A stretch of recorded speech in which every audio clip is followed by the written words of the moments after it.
are here because of Lynne Cohen.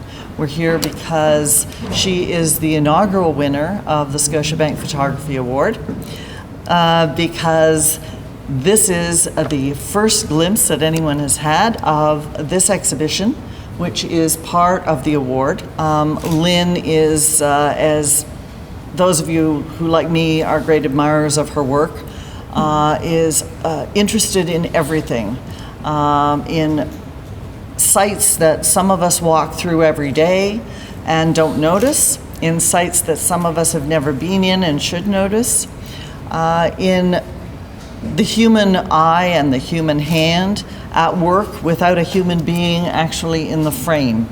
And I think that that her work compels us, her work teaches us, and ultimately elates us. We are also here to say thank you to all the people who worked very hard this year on a dream that Ed and I have had now for about 5 years, of putting together Canada's largest photography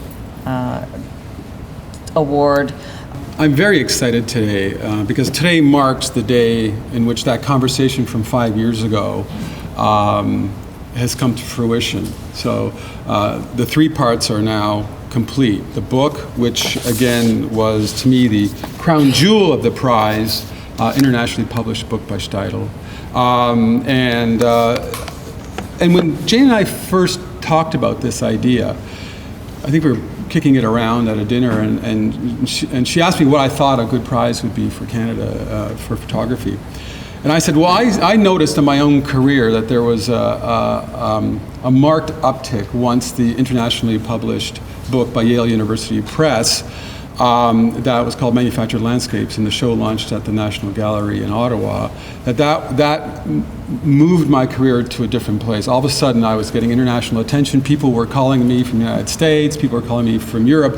Where have you been? How did you manage to get this body of work and nobody knows about you? One thing I want to also say, to congratulations to Jane, is that when I said it should be a traveling exhibition, it should be an internationally published book by someone like Steidl, and cash would be excellent.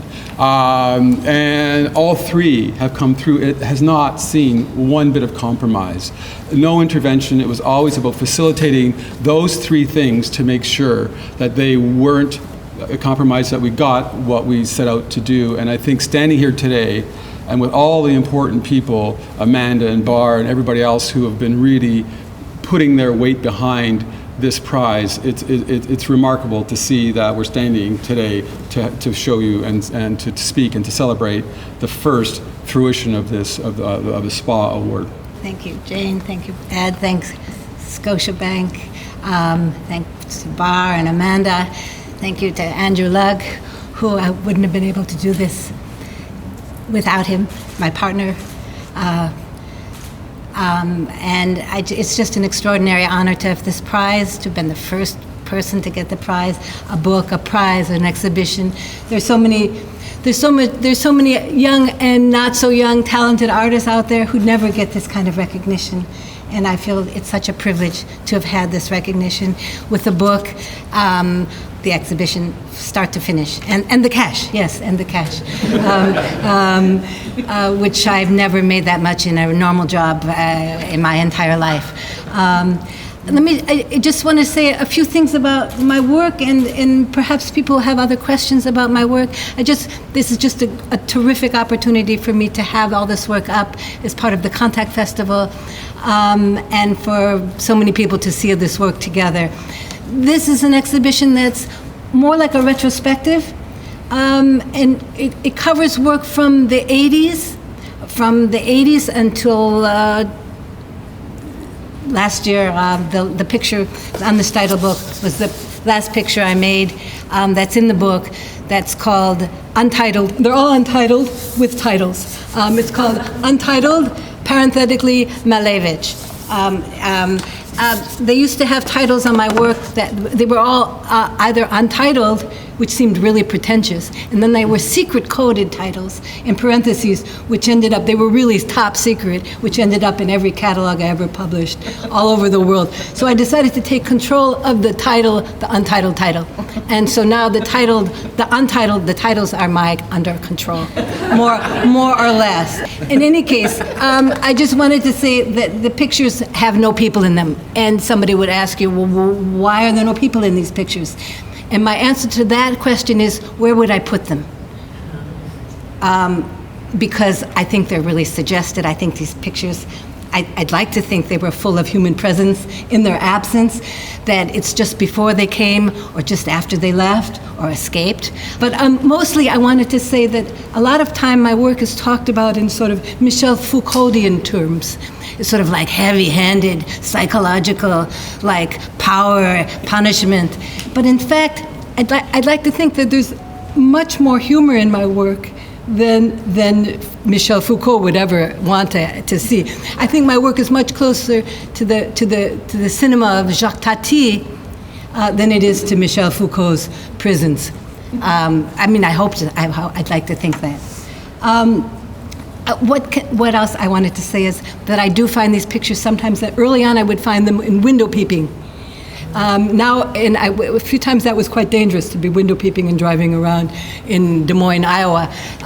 Now, I usually find them behind several sets of doors that I find on the internet or in scientific journals, and that I never know what's going to be there. I have a hunch, but now I know enough to ask whether it's going to be on a video screen, on a monitor, or in 3 dimensions. I'm really only interested in real scale. Even though most of the pictures in this room you'll think are like made for dolls' houses, that you have no idea of how big you are in this space. I'm not that big. I mean, although some of the spaces you wonder, how do you fit through the door? And how did you get out of the door? Yeah, and besides. Some of these pictures are made in Venice, and the ones that are made in Venice, you might think were made in Milwaukee. And they could have been made in Milwaukee. Without as much, the food in the evening would have been not so good. So that there's a kind of, one of my students saw an exhibition that I did of mine, and she said, I know which ones you made in Europe, because she looked at the outlets. I thought that student would get a high grade just for looking that carefully. I mean, it was the sort of what you dream about when you exhibit work, that people would look that carefully. A review was written in the 80s of a show I did at PPOW suggesting that I set these up all in my studio. It was at a moment when artists were doing studio constructions.